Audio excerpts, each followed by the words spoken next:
Welcome back. Welcome to the part 9 of chapter 7। इस part में हम ग्रुप 15 को कंप्लीट कर लेंगे और group 15 is also included in your CBSE curriculum mean syllabus and chapter 1 is also included solid state और group 15 को वापस से ज्वाइन कर लिया गया है, तो you have to study them. ठीक है, तो क्या होता है, ये पार्ट 9 है चैप्टर 7 का। इसके अंदर हम ग्रुप 15 का लास्ट टॉपिक पढ़ेंगे, that is oxo acids of phosphorus. तो ऑक्सो एसिड्स ऑफ फॉस्फोरस में क्या होता है, ऑक्सो एसिड्स क्या होते हैं वो हम यहाँ पर पढ़ेंगे।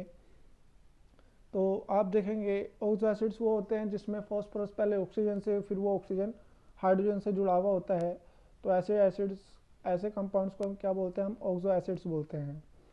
तो इसमें बेसिसिटी बहुत ज़्यादा इंपॉर्टेंट है। क्या होती है बेसिसिटी? मीन्स वो डाई बेसिक है, ट्राई बेसिक है, मोनो बेसिक है, टेट्रा बेसिक है। ठीक है, तो बेसिसिटी होती है कि कितने OH ग्रुप्स हैं उसके अंदर। ठीक है, कितने OH ग्रुप्स है किसी भी एसिड के अंदर, वो ही उसकी बेसिसिटी को डिफाइन करते हैं। अगर एक OH है तो मोनो बेसिक, दो OH है तो ट्राई बेसिक। OH से मतलब एक H पॉजिटिव, अगर एक OH है तो एक H पॉजिटिव निकलेगा, क्योंकि POH बॉन्ड में से O और H के बीच का बॉन्ड टूटता है, जिससे वो H पॉजिटिव आयन देता है। ठीक है, तो यहाँ पर सिंपल सा है, एक में फॉस्फोरिक है, एक फॉस्फोरस है। Phosphoric means H3PO4। ठीक है, आपको एक टेबल गिवन है 7.5। अगर आपको डिटेल में पढ़ना है, मतलब एक शॉर्ट नोट के तौर पे पढ़ना है, तो वो टेबल आप गो थ्रू कर सकते हैं, लेकिन मैं तो इसी तरीके से आपको पढ़ाया था, इसी तरीके से पढ़ाएंगे। तो यहाँ पर क्या है, हमने फॉस्फोरिक एसिड लिया, दैट इज H3PO4। H3PO4 में क्या होता है, P के ऊपर एक ऑक्सीजन डबल बॉन्ड से जुड़ा हुआ होता है और 3 OH बॉन्ड जुड़े हुए होते हैं, OH OH OH। तो ये क्या होता है, फॉस्फोरिक एसिड या ऑर्थोफॉस्फोरिक एसिड बोलते हैं। ये क्या होता है, ट्राई बेसिक होता है। ट्राई बेसिक क्योंकि इसमें 3 OH बॉन्ड आ रहे हैं, POH बॉन्ड आ रहे हैं, POH बॉन्ड 3 है, इसलिए इसकी बेसिसिटी क्या हो गई, 3 हो गई। तो जब किसी भी एसिड से एक H2O निकलता है, it will give metaphosphoric acid. तो H3PO4 में से एक H2O निकल गया, -H2 हो गया, तो it will give HPO3।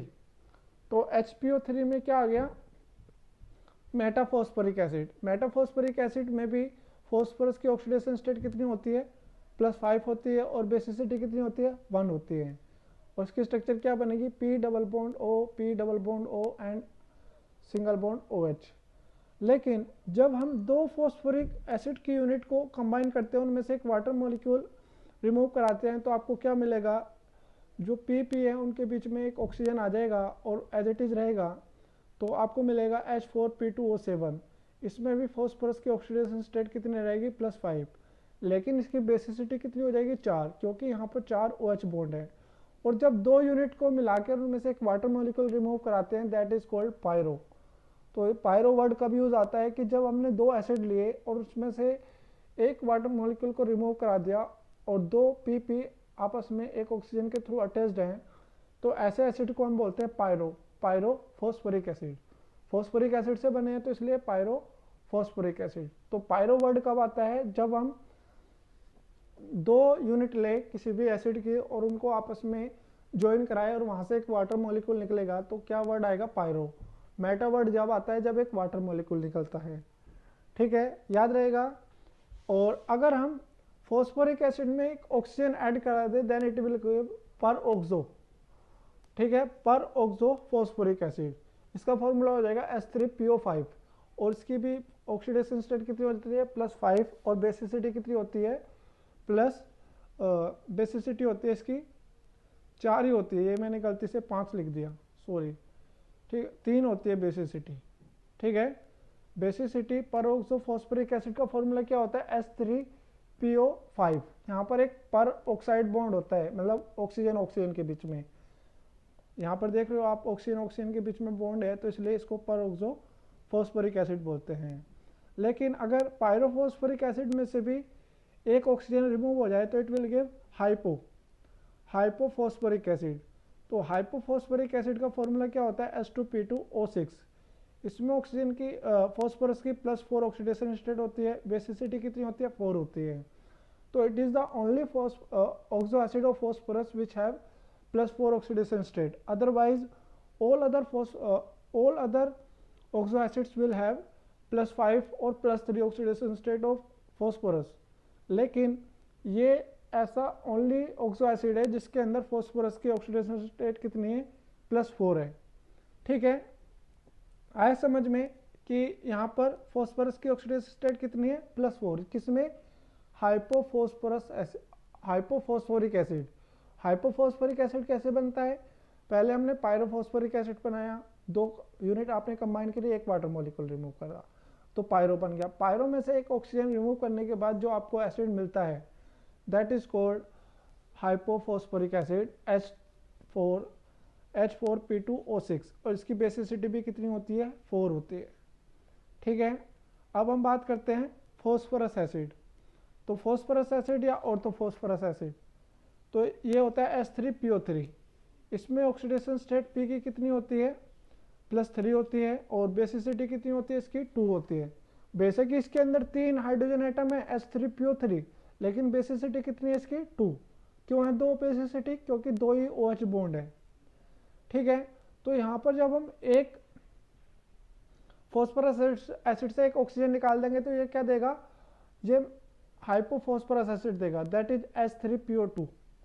H3PO2 hypophosphorous acid और इसकी बेसिसिटी कितनी होती है 1 होती है हाइपोफॉस्फोरस एसिड की, क्योंकि इसमें एक ही OH बॉन्ड है। और जब हम 2 फॉस्फोरस एसिड को कंबाइन करा के एक वाटर मॉलिक्यूल रिमूव कराएंगे इट विल गिव पायरोफॉस्फोरस एसिड। ठीक है, पायरोफॉस्फोरस एसिड देख लो, हाइपो के अंदर हाइपोफॉस्फोरिक एसिड के अंदर पायरो से निकला था, लेकिन हाइपोफॉस्फोरस में सिर्फ 5 फॉस्फोरस से निकल रहा है। You have to remember this. तो पायरोफॉस्फोरस एसिड में भी फॉस्फोरस की एसिड क्या है बेसिसिटी तो 2 है और ऑक्सीडेशन स्टेट क्या है फॉस्फोरस की +3 है। ठीक है, आप देख सकते हो यहाँ पर किस तरीके से you have to write down this structure as it is, here it is drawn. ठीक है, यहाँ पर जो फॉस्फोरस होता है वो मोस्टली टेट्राहेड्रली बॉन्डेड होता है। जितने भी आपके फॉस्फोरिक एसिड हैं या ऑक्सो एसिड्स हैं सभी में फॉस्फोरस इज टेट्राहेड्रली बॉन्डेड, मतलब उसमें 4 बॉन्ड पेयर है, कोई भी लोन पेयर नहीं रहना चाहिए। अब हम बात करते हैं trimetaphosphoric acid and polymetaphosphoric acid. Metaphosphoric acid क्या होता है HPO3। तो HPO3 इज वेरी अनस्टेबल, क्योंकि इसमें क्या होता है क्या हो जाता है फॉस्फोरस के यहाँ पर ऑक्सीजन के साथ 2 डबल बॉन्ड बना रहा है जो कि अनस्टेबल है। वो metaphosphoric acid is the only which is trigonal planar, other all are tetrahedral. तो ट्राई मेटाफॉस्फोरिक एसिड में जो मेटाफॉस्फोरिक एसिड होता है उसकी 3 यूनिट आपस में जुड़ी हुई होती हैं। इसमें ये क्या बनाता है, एक साइक्लिक स्ट्रक्चर बनाता है। उस साइक्लिक स्ट्रक्चर में क्या आते हैं P एंड ऑक्सीजन, मतलब phosphorus and oxygen are alternative. आप देख सकते हो यहाँ पर 2 P के बीच में एक ऑक्सीजन है और 2 ऑक्सीजन के बीच में एक P है, दे फॉर्म 6 मेंबर्ड रिंग। ठीक है, जहाँ पर P क्या है टेट्राहेड्रली बॉन्डेड है। तो ये हो गया ट्राई मेटाफॉस्फोरिक एसिड। इसके अंदर भी फॉस्फोरस की ऑक्सीडेशन स्टेट कितनी होती है +5 होती है। ठीक है, और ट्राई मेटाफॉस्फोरिक एसिड में बेसिसिटी कितनी होगी 3। अब बात करते हैं हम पॉलीमेटाफॉस्फोरिक एसिड में। जो मेटाफॉस्फोरिक यूनिट होती है वो लीनियर वे में जुड़ी हुई होती है। ऑक्सीजन डाउनवर्ड होता है, फॉस्फोरस अपवर्ड होता है और हर एक फॉस्फोरस से एक ऑक्सीजन डबल बॉन्ड और एक OH बॉन्ड जुड़ा हुआ होता है। और फॉस्फोरस की जो ऑक्सीडेशन स्टेट होती है वो +5 होती है। ठीक है, आगे समझ में। अब हम बात करेंगे कुछ पॉइंट्स की। तो जितने भी फॉस्फोरस के अंदर POH बॉन्ड होते हैं वही ऑक्सो एसिड की बेसिसिटी को डिटरमाइन करते हैं। मतलब जितने ज़्यादा POH बॉन्ड होंगे, जितने POH बॉन्ड होंगे उतनी ही उसकी बेसिसिटी होगी। ठीक है, और जितने भी ऑक्सो एसिड्स हैं सबके अंदर एक ना एक P double bond O and POH bond होगा। तो ये आपको ध्यान रखना है, कहाँ पर आपको P डबल बॉन्ड O तो बनाना ही बनाना है। ठीक है, ये आपको याद रखना है पी डबल बॉन्ड ओ या पी ओ एच बॉन्ड एक जरूर होना चाहिए हर एक ऑक्सो एसिड्स के अंदर। अब इसके बाद हम बात करेंगे जिन ऑक्सो एसिड्स के अंदर जो फॉस्फोरस है वो +3 ऑक्सीडेशन स्टेट कराता है तो वो डिस्प्रपोर्शनेशन रिएक्शन भी देते हैं। अगर आपसे पूछा जाए कि फॉस्फोरस ऑक्सो एसिड्स के किस ऑक्सीडेशन स्टेट में वो क्या करता है +3 डिस्प्रपोर्शनेशन रिएक्शन देते हैं, तो आप बताएंगे जिन ऑक्सो एसिड्स में फॉस्फोरस की +3 ऑक्सीडेशन स्टेट होती है वो डिस्प्रपोर्शनेशन रिएक्शन देते हैं। फॉर एग्जांपल अगर हम क्या करते हैं फॉस्फोरस एसिड को हीट करते हैं तो it will disproportionate into phosphoric acid and phosphine, तो 4H3PO4 it will give 3H3PO4 plus PH3, तो +3 से +5 और -3 में चला गया, मतलब ऑक्सीडेशन स्टेट बढ़ भी रही है और घट भी रही है। तो जिन रिएक्शंस में एक ही एलिमेंट की ऑक्सीडेशन स्टेट बढ़ती भी है और घटती भी है, ऐसे रिएक्शन को हम क्या बोलते हैं, डिस्प्रपोर्शनेशन रिएक्शन बोलते हैं। ठीक है, आए समझ में। तो नेक्स्ट हम बात करेंगे द एसिड। जिन ऑक्सो एसिड्स में पीएच बॉन्ड होता है they as a reducing agent work करते हैं, स्ट्रॉन्ग रिड्यूसिंग एजेंट की तरह वर्क करते हैं।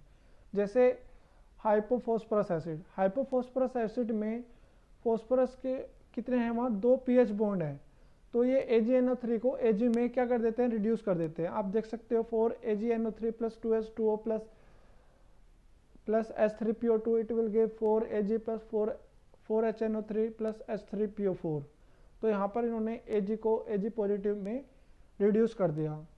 और पीएच बॉन्ड जो होते हैं वो आयनाइजेबल नहीं होते हैं, केवल POH बॉन्ड ही आयनाइजेबल होते हैं। तो अगर इसीलिए और जितने वो H पॉजिटिव आयन देंगे वो उसकी क्या हो जाएगी, बेसिसिटी हो जाएगी। तो H3PO3 और H3PO4 दोनों में H के कितने कितने एटम है, 3 एटम है, लेकिन H3PO3 डाई बेसिक है और H3PO4 ट्राई बेसिक है। ऐसा क्यों है, क्योंकि H3PO3 में एक पीएच बॉन्ड है जो कि नॉन आयनाइजेबल है और 2 आयनाइजेबल है, इसलिए वो डाई बेसिक है। जबकि H3PO4 में तीनों H क्या है, आयनाइजेबल है, वो 3 H पॉजिटिव आयन देगा, इसलिए H3PO4 क्या है, ट्राई बेसिक है। तो अगर आपको कंफ्यूज हो, you have to draw your structure of your oxo acid and you will tell about this. ठीक है, आगे समझ में। तो इसी के साथ हमारे ऑक्सो एसिड्स खत्म हो जाते हैं and you have to write all the question in text question and exercise questions in your questionnaire या क्वेश्चन आंसर नोटबुक जो हमने सेपरेट लगवाई थी। तो इसी के साथ ये ग्रुप कंप्लीट हो जाता है। इसके बाद हम ग्रुप 16 करेंगे नेक्स्ट पार्ट में, दैट इज़ पार्ट 10। और इस वीडियो को लाइक करो, शेयर करो, चैनल सब्सक्राइब करो और अपने घर पर रहिए, सेफ रहिए और जहाँ तक हो सके अच्छे से पढ़ाई कर लीजिए। You will get very less time because there will be no postpone of examinations.